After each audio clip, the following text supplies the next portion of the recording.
Assalomu alaykum hammaga. Bugun sizlar bilan biz salfetkadan gvazdika gulni yasaymiz.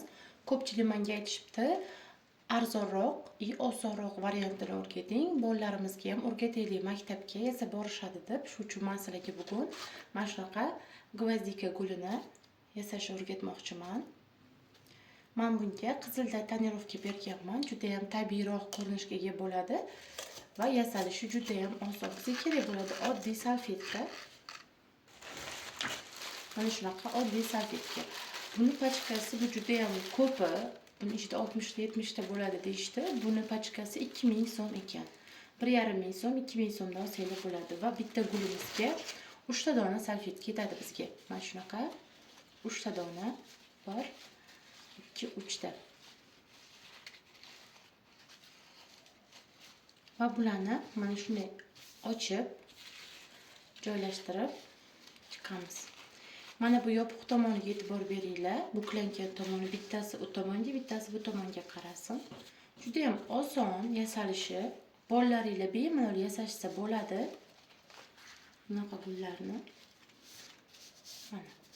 Bu o'zi odatda ozgina uzun, shu uchun ham bizga sal kaltaroq kerak bo'lgani uchun bir chetidan kesib tashlasak bo'ladi. Aslida bizga unaqa uzun kerak emas. Shuni hisobiga chetidan kesib tashlaymiz.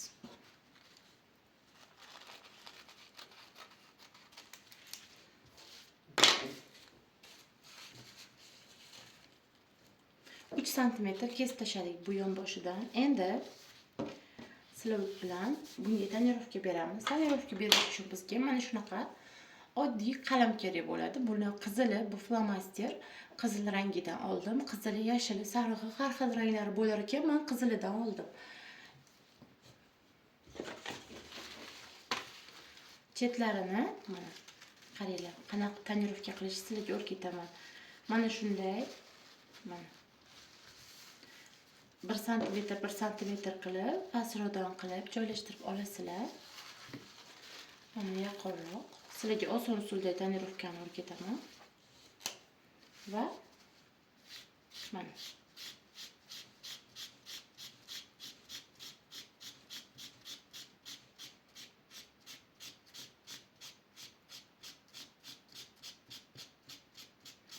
shunda 3 tasi bittada tonirovka bo'ladi. Endi bu tomonni ham bu tomonini tonirovka qilish uchun bunaqasiga 1 santimetrdan joylashtirib chiqamiz.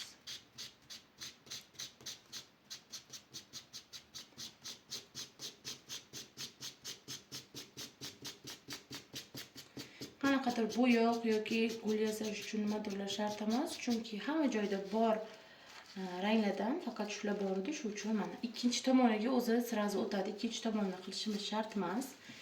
Endi bu tomonini buni ham 1 santimetr pastroqdan qilib tonirovka qilib chiqamiz.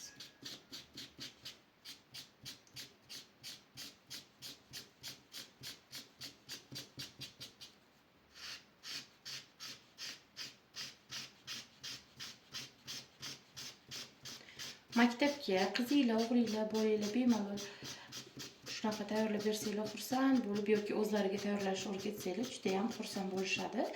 Bog'chalarga ham tayyorlasa bo'ladi buni. Mana bitta tomoni va agar tonirovka berishga erinsanglar, o'sha oqni o'zidan ham tayyorlab qo'ysanglar bo'ladi. Lekin tonirovka bersanglar chiroyliroq chiqadi.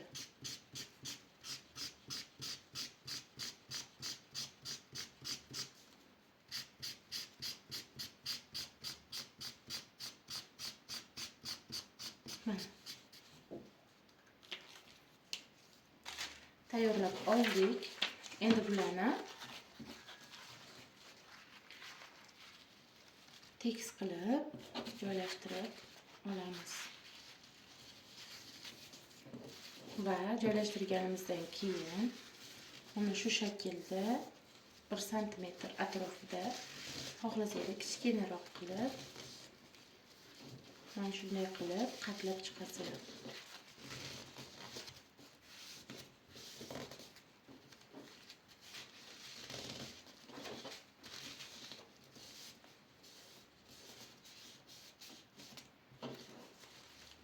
Qatlab buni mana shunday ushlaysizlar. Bo'yini teng qilib olishingiz kerak. Tepa qismidan bo'yi bir xil bo'lsin va mana shunday ushlaganingizda pastki qismidan ip bilan o'rab olasizlar. Sizlarga qancha joyini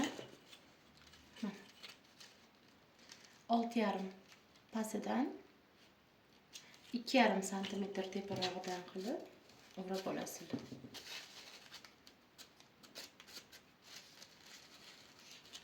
Yaxshilab ip bilan ozgina o'raysizlar. Endi bularni oralarini bitta-bitta ochib chiqamiz chiroyli qilib.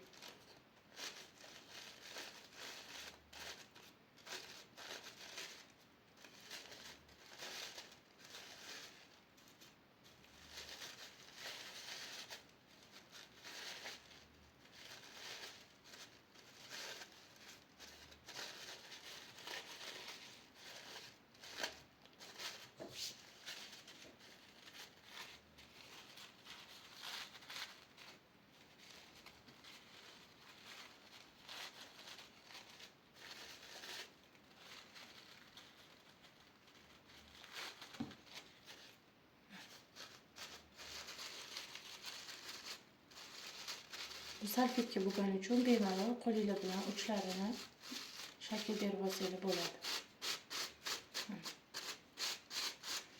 O'z holida mana shu holatda orasi bunaqa ochilib qolgandek sizlarga tuyulishi mumkin. Chiqisi yo'q. Ochib yuborsanglar, yaxshilab ochib yuborsanglar yopilib ketadi. Endi mana bu chetlarini eng oxirgi mana eng oxirgisi bor.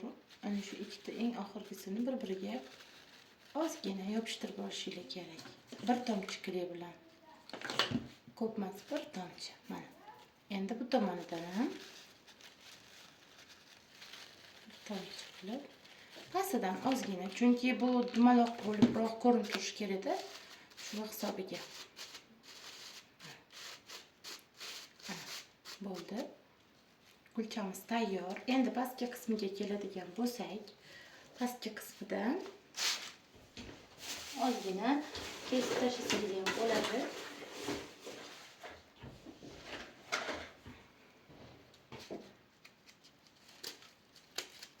Hozir men katta qaychim topa olmadim, shuning uchun kichkinadan foydalanyapman.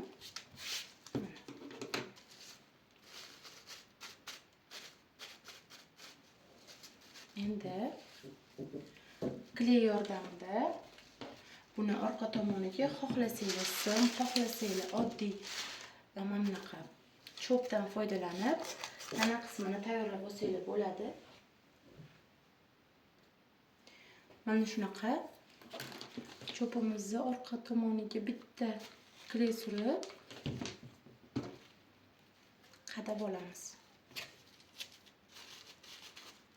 Mana qadab oldik. Endi bizga kerak ozgina gafli qog'oz.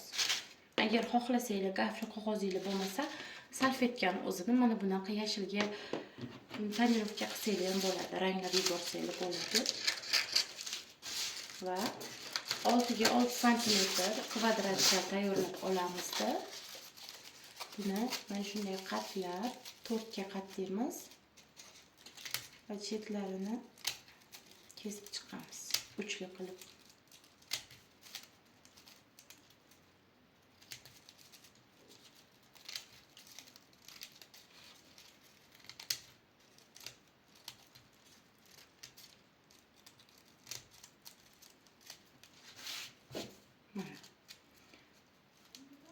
Bu cheshire sikchasi bo'ladi. Endi bularni ochib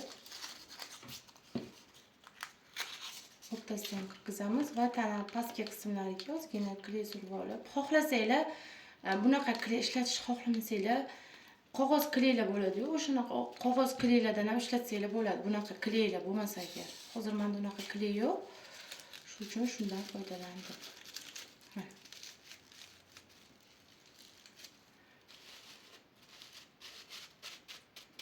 Keyin agar buni yanada kattaroq yoki kichkinaroq qilmoqchi bo'lsanglar, mana farqiga boringlar. Bu 4 talik, mana bunisi 3 talik. Shunisida ham farq qiladi. Va mana bu gafli qog'ozimizdan lenta kesib olganman. Tana qismiga o'rab orasizlar.